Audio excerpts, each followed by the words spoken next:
सो है उसको मेरा वीडियो। तो गाइस आज हम जा रहे हैं घर वापस 10 बजे। तो मैं बस एक ये जो घर था जिसमें हम रुके थे उसको टूर करा देता हूँ जिससे कि याद रहे हमारा ब्लॉग में। तो चलो भाई चलते हैं, जल्दी से दिखाता हूँ। ये तो वो वीडियो जिस पर हम लोग किए हुए थे वो दिया था मैं गेस्ट ड्रेस ने। और ये देख सकते हो ये उनका झूला वगैरह और कपड़ा वगैरह तो देख सकते हैं। फर्स्ट फ्लोर पे है ये।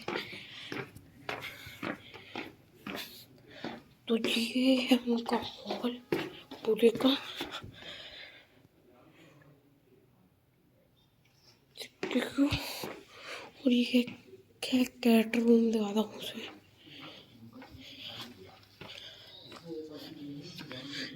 और देख सकते हो कैट बैठी है उनका है।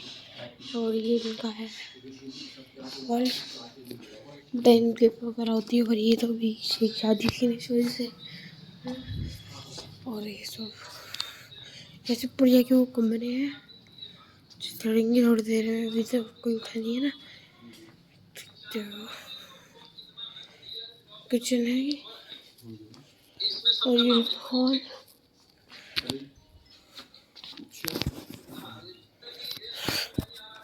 तो गाइस अभी तो मैंने इतने दिखाया, थोड़ी देर में और दिखाता हूँ।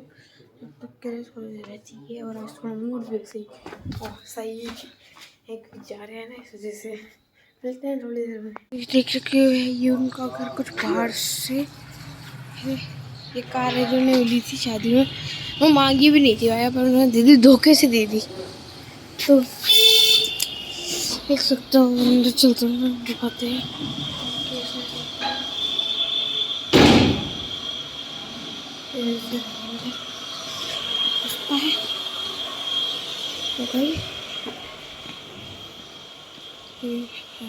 ऊपर भी कमरे हैं।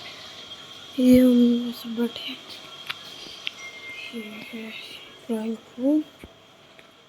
तो यहाँ पे चिल विल करते आराम से। वहाँ पे भी सोए रखे रात की हम खेल रहे थे। ये है ढोलक। जो ढोलक बड़ा मस्त है। वहाँ पर सब उठ के जब भाग चुके हैं थक गए थे सबके सब। अरे शिव भाई की शायद से भाई की थी तो मन तो नहीं है आना पड़ेगा पर मेरी।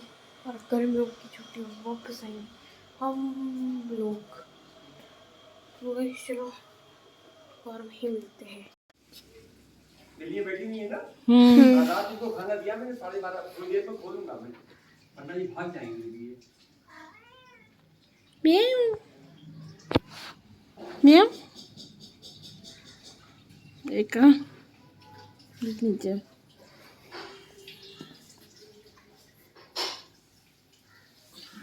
तो गाइस अभी गाड़ी आ चुकी है और हम जा रहे हैं। Bye bye. ये खड़ी है वो गाड़ी देख सकते हो। यार तुम लोग भी चले जाओगे मुझे अच्छा नहीं लगेगा। सभी बोरीवली से आगे निकल चुके हैं। ये है मन तो लगे ही रहा पर क्या करें। देखो कितना रहेगा रे।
पहुंच चुका है।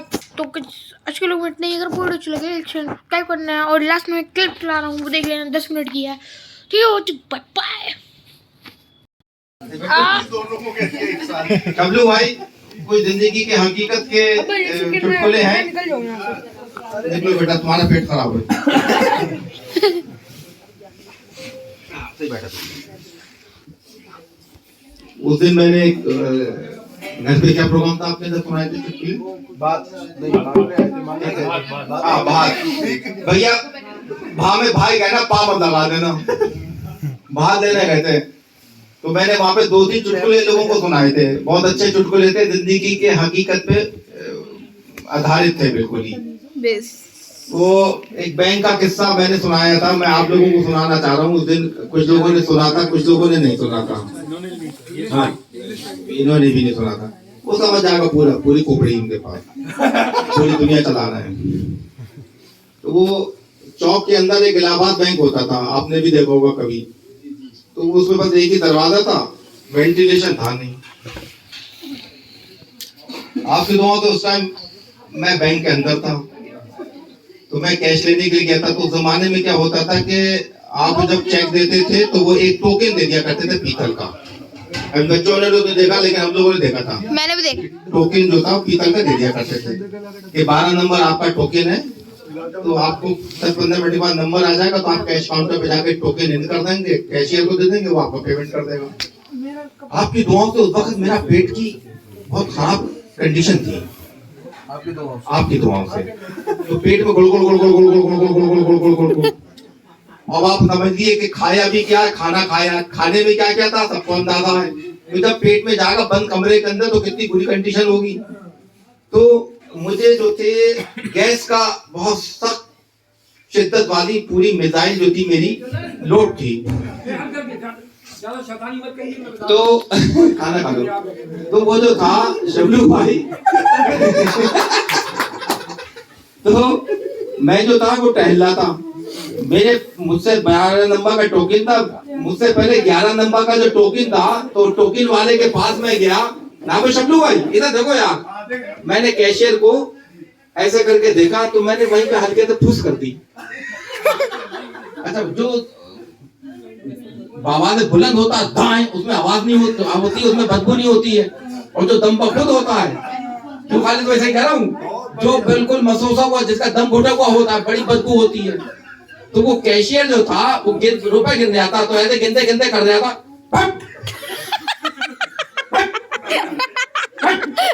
वाला कह रहा मुंह पे कुछ चिकना, तो बोले साले टट्टी करके नहीं आना, कमबख्त तो नाक के बाल जला दिए। मैं तो था, मैं दिल में बड़ा खुश हो रहा था, भाई अल्लाह तेरा शुक्र है, रिफाइनिंग काम कर रही है। खैर 11 नंबर का लेके हटा, मैं 12वें में आया। तो मैंने कहा भाई साहब क्यों चीख रहे थे? बोले यार भाई साहब, एक तो साला वेंटिलेशन नहीं, बोले कमबख्त सुबह टट्टी फिर के नहीं आते साले, सालों कमबख्त नाक के बाल जला दिए। तो जिंदगी का एक तो ये बहुत अच्छा मेरा लतीफा था। दूसरा लतीफा था बंदूक वाला, और एक का स्कूटर वाला था। खालिद भाई, हमारे जमाल भाई के पास एक स्कूटर खड़ा हुआ था। तो कबाड़े वाला आया, बोला भाई साहब 500 रुपए दूंगा, स्कूटर बेच रहे हो? तो हमने कहा अरे ये खानदानी स्कूटर है, हाँ, इसका कार्बोरेटर तो चांदी का है, piezo company, Italian piezo company का है। मैंने कहा भाई 500 रुपए का। मैंने कहा चलो हटो। कमले चौहान से आगे बब्बू को हमने बुलवाया, हमने कहा राजा यार स्कूटर को जरा सही करवाना, डेंटिंग पेंटिंग। तो राजा जो एक बब्बू भाई को बुला के लाए। तो मैंने कहा बब्बू भाई कितने रुपए लोगे? बोले 1100 रुपए लूंगा बिलाल भाई, 3 कर दूंगा, बिल्कुल ऐसा लगेगा जैसे हेमा मालिनी लेकर के चली आई। खैर मैंने उनको 600 रुपए नकद दिए। मैंने कहा 500 रुपए जब दूंगा जब डिलीवरी करोगे। खैर बहरहाल एक हफ्ते के बाद मैं स्कूटर लेकर के मैं आ गया। मैंने वही ढेर पे खड़ा कर दिया। देखा ही था तब लोगों ने ढेर जो था पहले, वो अभी भी पक्का हो गया, पहले कच्चा था। मैंने राजा से कहा, मैंने कहा यार राजा स्कूटर बेचना है, कोई ग्राहक लगाओ। बोले ठीक लाते हैं इंग्लिश भी। एक हमारे जमाल भाई के, हम लोगों के बहुत पुराने टर्म्स में है, उनका नाम है चानू भाई। तो चानू भाई आए, हमने कहा चानू भाई हम जरा स्कूटर बेचना चाहते हैं। बोले मुझे क्या दोगे कमीशन? मैंने कहा भाई 500 रुपए। रेट क्या है आपका? मैंने कहा भाई कम से कम 12,000 से तो कम कर देना नहीं चाहिए। बोले ले आओ। बोले 1100 रुपए तो तुमने लगाए, कबाड़ साला 500 दे रहा था, तुम 12,000 में। मैंने कहा फिक्र नहीं करो, इससे कम ले आएगा इंशाल्लाह ताला। मैंने कहा बस तुम ग्राहक ढूंढ के लाओ। खैर बहरहाल वो एक इरशाद भाई थे, उनसे जाके बात करी कि यार स्कूटर बिक रहा है, चांदी का कार्बोरेटर है, पीजो कंपनी का है, इटालियन पीजो कंपनी है। वो जाहिल आदमी, उन्हें पता ही नहीं था क्या था, बस ये नए पैसे वाले थे। कुल मिलाकर के ये हुआ कि शाद भाई, चंदू भाई ने मुझसे दूसरे दिन आके कहा कि आज शाम को ग्राहक आ रहा है और इंशाल्लाह ताला स्कूटर वो आपका ले लेंगे। तो मैंने कहा क्या बजे आओगे लेकर के उनको, इरशाद भाई को? तो बोले यार वो 5 बजे आएंगे राइट टाइम मेरे साथ। इसी बीच के अंदर मैंने अपने दोनों कारिंदों को बुलाया, जो राइट हैंड और मेरे लेफ्ट हैंड, 25 साल पहले भी थे और आज भी हैं। मैंने कहा यार राजा, मैंने कहा यार वो एक खरीदार आएगा और स्कूटर की बात करेगा, तो माना तुम मुझे एक लिफाफे में, खाली लिफाफा था, बंद रखा। मैंने कहा तुम कहना कि मैंने उनको स्क्रिप्ट बता दिया। मैंने कहा तुम ये बस तुम ये करना है। मैंने कहा तुम जब हटोगे तो शाहिद जो है वो तेलियों का जो बना हुआ है मंदिर, वहां से शाहिद देखते रहेंगे। जब तुम हटोगे तो शाहिद की एंट्री होगी, वो ग्राहक बैठा रहेगा, आपको ये स्क्रिप्ट है ये बताना है। खैर 5 बजे चंदू भाई इरशाद भाई को लेकर के आए। वालेकुम सलाम। चंदू भाई बोले ये इरशाद भाई है और स्कूटर आपका लेना चाहते हैं। मैंने कहा यार स्कूटर तो मैं बेचूंगा नहीं, स्कूटर तो मैं बेचूंगा नहीं। ये तो एक ऐसा है, इसका तो कार्बोरेटर तो चांदी का है और खानदानी स्कूटर है ये, और पीजो कंपनी का है ये, और इटालियन की कंपनी है। तो कंपनी अब बंद हो रही है, क्वालिफिकेशन तो खत्म हो रहा है, राजीव गांधी ने कराया था। तो वो स्कूटर को जो चमक रहा था ना, जैसे पुरानी बुढ़िया की भंगुए बना दो, वैक्सीन करवा दो, फेशियल करवा दो और उसे कह दो खगड़ा तक दौड़ो, तो दौड़ कैसे पाएगी बेचारी को? तो 60 साल की उम्र की हो चुकी है। तो उसी टाइम वो स्कूटर का भी शब्द भाई यही आलम था, जमा कर था बहुत शानदार वाला। खैर बहरहाल जब मेरी बातचीत उनसे होने लगी तो इसी बीच के अंदर जिनको मैंने स्क्रिप्ट बताया था, राजा भाई आए सबसे पहले। राजा भाई मुझसे बोले बिलाल भाई आप ही को कहते हैं ना खालिद भाई? राजा भाई आए, राजा अपने, हाँ, तो राजा भाई मुझसे बोले बिलाल भाई आप ही को कहते हैं? मैंने जी। बोले मैं पंजाबियान से आया हूँ, मौलाना अजहरुल शमसी ने मुझे भेजा है और आपके स्कूटर के ना ये 12,000 रुपए नकद है इसके अंदर लिफाफे में। लिफाफा खाली था। हाँ। तो वो जो देख रहा था ग्राहक, इरशाद भाई जो देख रहे थे, बोले स्कूटर तो मैं लूंगा। तो मैं कहा भाई मुझे बेचना नहीं है। इसी बीच के अंदर शाहिद आ गए, आपको बिलाल भाई कहते हैं? मैंने जी। बोले मैं फला जगह से आया हूँ, पता चला था आपका स्कूटर बिक रहा है। मैंने कहा भाई तो खानदानी स्कूटर है, इसका इटालियन का, इसका तो चांदी का है और ये है। मैंने उसका पूरा जो लजीफ काफिया था मैंने उसका पूरा बता दिया। मैंने कहा ये तो मैं बेचूंगा नहीं। बोले भाई वो 13,000 रुपए तो वो दे रहा है, नकद दे रहा है। मैंने कहा भाई साहब जिंदगी में बहुत रुपया देखा है, गद्दों के हिसाब से रुपया भरा पड़ा है, तकियों में भरा पड़ा रुपया, इतना रुपया देखा। वो जो नया पैसे वाला था उनने छलांग मार दी, मैं लूंगा स्कूटी, मेरा नाम कोई नहीं लगा स्कूटर। फिर बादल साहब 13,000 रुपए में स्कूटर का सौदा हुआ, ले गए। 1 हफ्ते के बाद कमल चौराहे पे मिले, हाथ में दंगड़ाते हुए, पट्टी बंधी हुई, पूरे तेजा बने हुए थे। मैंने कहा इरशाद भाई क्या हुआ? अगलाते थे। बोले क्या बताऊं, सुबह का वक्त था, तुम्हारी बाजी को न्यूरिया स्कूल छोड़ने जा रहा था। ये जो पहला गांव, ऐसे स्कूटर से बोले वो पहला गांव जो है इसके कचहरी से आगे जो है, वहां पे स्कूटर चलते चलते बीच में से कट गया। बोले मैं तो खंती में जाके गिरा, तुम्हारी बाजी जो थी वो टांगे के नीचे आ गई, उनकी पैर टूट गया। तो मैंने खैर बहरहाल खालिद भाई, मैंने कहा यार आप ये बताओ कि आपने दाऊद अलैहिस्सलाम की फातिहा दिलाई थी? बोले यार ये क्या होता है? मैंने कहा चलो कोई बात नहीं, वक्त बताएगा तुम्हें क्या होता है। खैर बहरहाल मैंने कहा है कहाँ बाजी, आमना बाजी? बोले घड़ी पे। मैंने कहा मैं बाद नमाज़ मगरिब आऊंगा देखने के लिए। मैं बाद नमाज़ मगरिब बेल वाले चौराहे से आके गया, मुझसे बोली बिलाल आ जाओ। मैंने कहा आ रहा हूँ आमना भाजी, आ रहे हो। मैंने कहा बेहद अफसोस हुआ, लेकिन क्या आपने हज़रत दाऊद अलैहिस्सलाम की फातिहा दिलाई थी? बोली इस कमबख्त ने दिलाने नहीं दी थी मुझे। मैंने कहा हाँ, मैंने कहा पुराने लोगों ने कहा है कि जब भी लोहा खरीदो हज़रत दाऊद अलैहिस्सलाम की फातिहा दिलाओ। पुलिस मैंने कमबख्त से मजदूर से कहा था, ये बार बार ये कहता था कि अंदर झांक के देखो चांदी का चमक रहा है, कारबेटर चांदी का चमक रहा है। अपनी बीवी से कहता था, बोली कमबख्त पूरे अमरिया के सारे गांवों में मारा फिरा कमबख्त, और ऐसे सही से चलाना भी नहीं आती है। खैर बादल ये कांड हो गया। हमने कहा फिर ये बताओ स्कूटर है कहाँ भी? बोले यार स्कूटर भैया मैंने 2500 का बेच दिया। मैंने कहा किसको बेचा? बोले कबाड़े के हाथ। कहाँ शुरू हुई कहानी? कबाड़े पे आके टिक गई, कबाड़े से शुरू हुई। ये मेरा एक बैंक वाला, एक दूसरा ये वाला, ये मेरे किस्से मेरे जो है वो दिल से जुड़े हुए हैं। मैं बुढ़ा